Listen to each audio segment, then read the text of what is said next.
Hello, I'm Yesu Bharadwaj and you're watching Republic TV's special presentation, Progressive Maharashtra. In this special presentation, we will show you the big and important stories that are not only changing the direction of the state, but are also proving to be helpful in realizing the dream of a developed India. So, let's begin with the major news stories that remained in the headlines.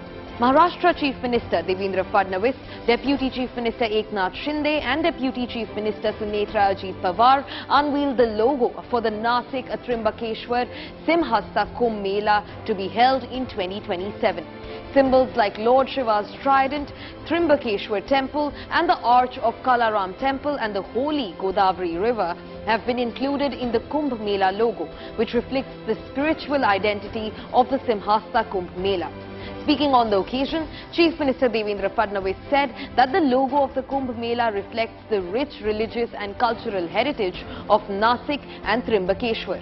Nashik और त्र्यंबकेश्वर में जो कुंभ मेला संपन्न होगा, आज उसके लोगो का अनावरण किया गया और जो हमारे 13 प्रमुख अखाड़े हैं, उन सभी अखाड़ों के प्रमुखों के साथ, साधु महंतों के साथ एक बैठक संपन्न हुई। हमने क्या-क्या तैयारी की है, इसका प्रेजेंटेशन उनके सामने किया। The Maharashtra government has prepared a mega plan for the Nasik Simhasta Kumbh Mela. Following a meeting chaired by Chief Minister Devendra Fadnavis, Deputy Chief Minister Eknath Shinde made major announcements. A massive land acquisition fund of 2,267 crore rupees has been approved for the Kumbh Mela. Under this, the remaining 283 acres of land out of the 377 acres of reserved land will be acquired. The government will give 5 crore rupees for development works to every big akhada and 15 lakh rupees to smaller institutions. Not only this, a grand Sadhu Gram will be built on 1,450 acres and 15,000 Swachhata Mitras will be deployed. The government has made it clear that no shortage of funds will be allowed for the Kumbh Mela. The Maharashtra government is now in full action mode following Prime Minister Narendra Modi's appeal for fuel conservation and national interest. Chief Minister Devendra Fadnavis and Deputy Chief Minister Eknath Shinde have also given their full support to this campaign.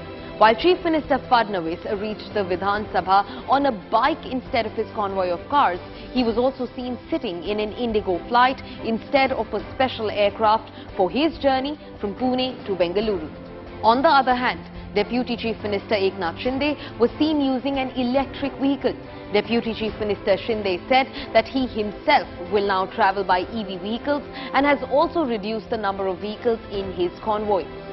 Chief Minister Fadnavis also said that the Maharashtra government has started taking strict steps to conserve fuel and prevent wasteful expenditure. प्रधानमंत्री जी ने देश में जो विश्व के हालात है, उसके मद्देनजर हम सभी को कुछ एहतियात बरतने को कहा है। हम सब ने अपने कॉन्वॉय कम कर दिए हैं। A meeting of the Nasik Metropolitan Region Development Authority was held under the chairmanship of Chief Minister Devendra Fadnavis, in which an estimated budget of 236 crore rupees for the year 2026-27 and Nasik Ring Road development were approved. On the other hand, a budget of 4,628 crore rupees was approved for PMRDA in the 14th annual meeting of the Pune Metropolitan Region Development Authority. Chief Minister Fadnavis gave directions in the meeting to prepare the structural plan within 6 months. Deputy Chief Minister Eknath Shinde and Deputy Chief Minister Sunetra Ajit Pawar were also present in this Pune meeting. The rural residents of Maharashtra have received a big gift. In the presence of Maharashtra's Chief Minister Devendra Fadnavis, Union Minister Shivraj Singh Chauhan handed over keys of 5 lakh new homes built under the Prime Minister Awas Yojana Gramin to rural families. During this, Shivraj Singh Chauhan also announced financial assistance of 8,368 crore rupees from the central government to Maharashtra under the Pradhan Mantri Awas Yojana Gramin for the current fiscal year 2026-2027. During this, he announced several important decisions to give new momentum to the rural development of Maharashtra. So this was the Progressive Maharashtra stories. We will return again next week with new chapters and inspiring stories of the state's progress. Until then, Namaskar, Jai Maharashtra.